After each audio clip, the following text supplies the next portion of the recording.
This video series is all about lived experiences by local people for local people.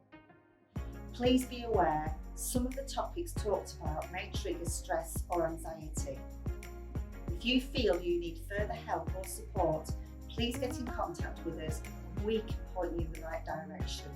Please, don't suffer in silence. My name's Lee, and my story is all about grief and death. So, growing up, when I was 11, my dad was diagnosed with cancer. And during that time, I didn't know what cancer was as a young child. I was just starting secondary school, didn't really understand it. Bit by bit, day by day, I saw my dad disintegrate and become less of a human being and more just a sick person every day.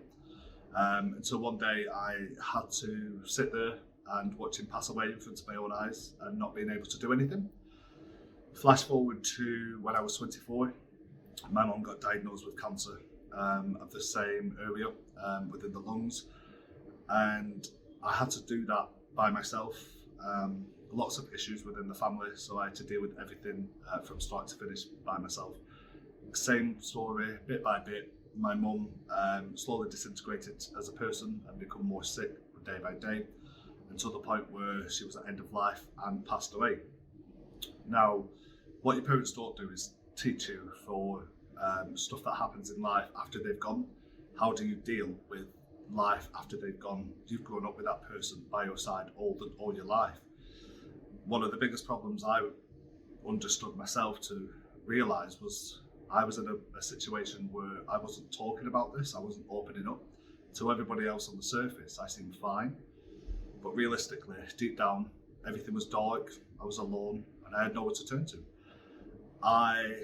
Within myself, I felt shameful asking for help, because as a bloke who's 6'4", who's bald, approaching people to ask for help, you kind of look soft, you kind of look like a wimp. And that was the image that I had in my head. My grief stemmed from years and years and years. It just wasn't one little thing. It was 11 years difference between my mum and my dad, and then 15 years altogether with my mum passing away.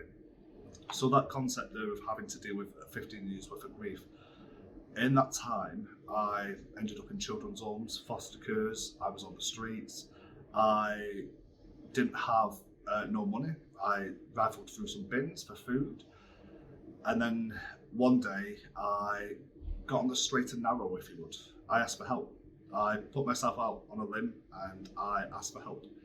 I rang a helpline and I got counselling, and I explained my story to people.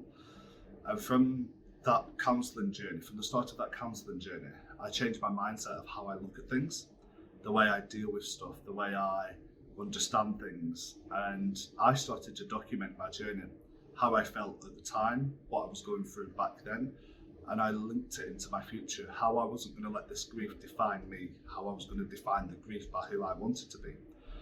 I turned to numerous people, from my education provider to the counselling service to the NHS mental health teams.